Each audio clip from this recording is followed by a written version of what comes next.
of the 6th book of the Bible, Joshua. Today is chapters 22 to 24. I've reading almost most of it because it's just a very short account. So I'm reading most of the verses. But I want you to pay particular attention to the comment on chapters 24, verses 4 and 5. Just a thought for you there. Okay, reading from chapter 22, verse 1. This is the eastern tribes return home. Remember, 2.5 of them settled on one side of the river. They crossed over to help the other tribes clear out the land and get the inheritance, and now they're on the way back. Verse 1. Then Joshua called the Reubenites and the Gadites and half the tribe of Manasseh, and said unto them, You have kept all that Moses the servant of Yahweh commanded you, and have obeyed my voice and all that I commanded you. You have not left your brethren these many days unto this day, but have kept the charge of the commandment of Yahweh your God. And now Yahweh your God hath given the rest unto your brethren, as he promised them. Therefore now return you and get you unto your tents, and unto the land of your possession, which Moses the servant of Yahweh gave you on the other side of Jordan. But take diligent heed to do the commandment and the law, which Moses the servant of Yahweh charged you, to love Yahweh your God, and to walk in all his ways, and to keep his commandments, and to cleave unto him, and to serve him with all your heart and with all your soul. So Joshua blessed them and sent them away, and they went unto their tents. Now to the one half of the tribe of Manasseh Moses had given possession in Bashan, but unto the other half thereof gave Joshua among their brethren on this side of Jordan westward. And when Joshua sent them away also unto their tents, then he blessed them. Jumping down to verse 10. This is the eastern tribes built an altar of the wickedness, or altar to all wickedness. Verse 10. And when they came unto the borders of Jordan, that are in the land of Canaan, the children of Reuben and children of Gad and the half tribe of Manasseh built there an altar by Jordan, a great altar to see to. And the children of Israel heard say, Behold, the children of Reuben and the children of Gad and the half tribe of Manasseh have built an altar over against the land of Canaan, in the borders of Jordan, at the passage of the children of Israel.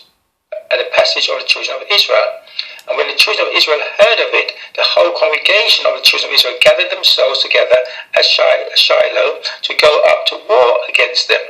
And the children of Israel sent unto the children of Reuben and to the children of Gad and half the tribe of Manasseh.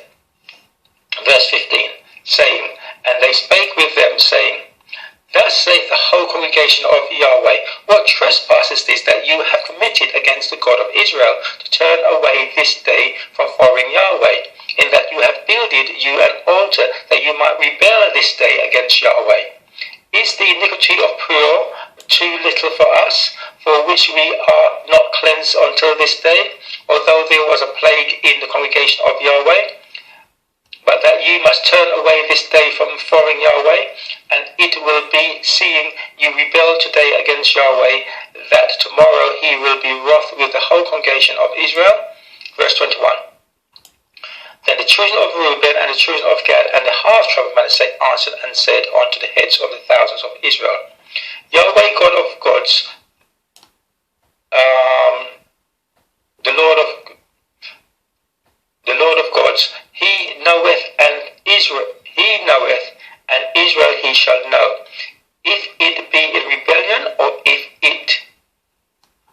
in transgression against Yahweh. Save us not this day, that we have built us an altar to turn from following Yahweh, or if to offer thereon burnt offerings, or meat offerings, or if to offer peace offerings thereon.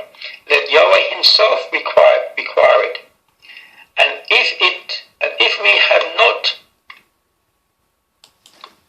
if we have not rather done it for fear of this thing, saying, In time to come, your children might speak unto our children, saying, What have you to do with Yahweh, God of Israel?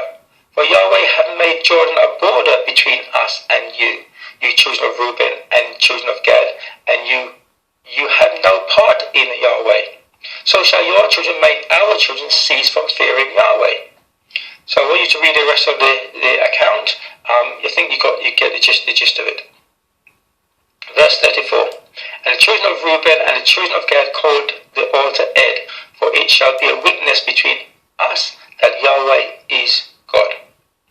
Verse 23, chapter 23, this is Joshua's charge to Israel's leaders, reading from verse 1.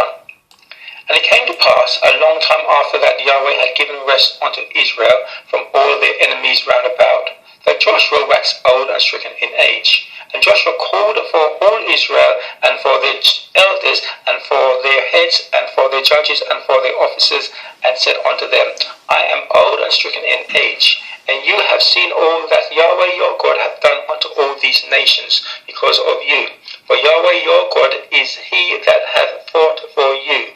Behold, I have divided unto you by lot these nations that remain, to be an inheritance for your tribes, from Jordan with all the nations that I have cut off, even unto the great sea westward.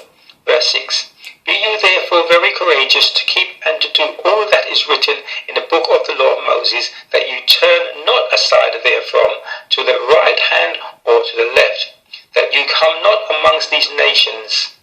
These that remain among you, neither make mention of their name, of the name of their gods, nor cause to swear by them, neither serve them, nor bow yourselves unto them, but cleave unto Yahweh your God, as you have done unto this day. Verse 11. Take good heed therefore unto yourselves, that you love Yahweh your God, else if you do not do in any wise go back, and cleave unto the remnant of these nations, even these that remain among you, and shall make marriages with them, and go in unto them, and they unto you, know for a certainty that Yahweh your God will no more drive out any of these nations from before you, but they shall be snares and traps unto you, and scourges in your sides, and thorns in your eyes, until you perish from off this good land which Yahweh your God hath given you. Again, read the whole rest of the account. No comment is needed, except you should note adherence to the law is always the last advice and warning of the punishment of God if they break the covenant. Chapter 24, the covenant renewed at Shechem, reading from verse 1. And Joshua gathered all the tribes of Israel to Shechem, and called for the elders of Israel, and for their heads, and for their judges, and for their officers, and they presented themselves before God. And Joshua said unto all the people, remember the mixed multitude, thus saith Yahweh God of Israel, the fathers dwelt on the other side of the flood in old time, even Terah, the father of Abraham, the father of Nahor, and they served other gods. And I took your father Abraham from the other side of the flood, and led him throughout all the land of Canaan, and multiplied his seed, and gave him Isaac. And I gave unto Isaac Jacob and Esau. And I gave unto Esau Mount Seir, to possess it. But Jacob and his children went down into Egypt. That's verse 24. Verse 25. I sent Moses also and Aaron, and I plagued Egypt according to that which I did among them, and afterwards I brought you out. So this is God speaking through Joshua, because he's saying, I did this and I did that. What I want you to note is, why did God not give Jacob Mount Seir, as he did with Esau, rather than take them into slavery to forget his laws and be in Egypt for 430 years? Whereas he gave Esau a land where he didn't have to do any fighting or all the things that happened to them and be slaves, and he put Jacob into Egypt to become slaves and forget his law. Question. Maybe Romans 9:13 may be some Romans 9:13. As it is written, Jacob have I loved, but Esau have I hated. So why did God give, who he apparently hated, the land of Seir, where they didn't have to go into slavery, and the ones who he supposedly loved into slavery to Egypt? Possibly because through Jacob were good things to come. God's salvation, gospel, and the Messiah. This verse of Romans may have some significance, or these verses may have some significance. Romans 8 verses 28 to 30. And we know that all things work together for good to them that love God, to them who are called according to his purpose. For whom he did foreknow, he also did predestinate to be conformed to the image of his Son, that he might be the firstborn among many brethren. Moreover, whom he did predestinate, them he also called, and whom he called, them he also justified, and whom he justified, them he also glorified. So God had a plan of salvation and a Messiah to come through, and someone who he's going to uplift, and Jacob was that person. But to that to happen, he had to he put them into Egypt so that his power and salvation of them, and knowing that he's the God of them compared to the God of the Egyptians, will be known, etc., etc., etc. Okay, Karen, continue reading from chapters 24, verse 14, the famous words of Joshua: choose whom you will serve. Verse 14, now therefore fear Yahweh and serve him in sincerity and in truth, and put away the gods which your fathers served on the other side of the flood and in Egypt, and serve you Yahweh. And if it seem evil unto you to serve Yahweh, choose you this day whom you will serve, whether the gods which your fathers served that were on the other side of the flood, or the gods of the Amorites in whose land you dwell. But as for me and my house, we will serve Yahweh. Verse 20.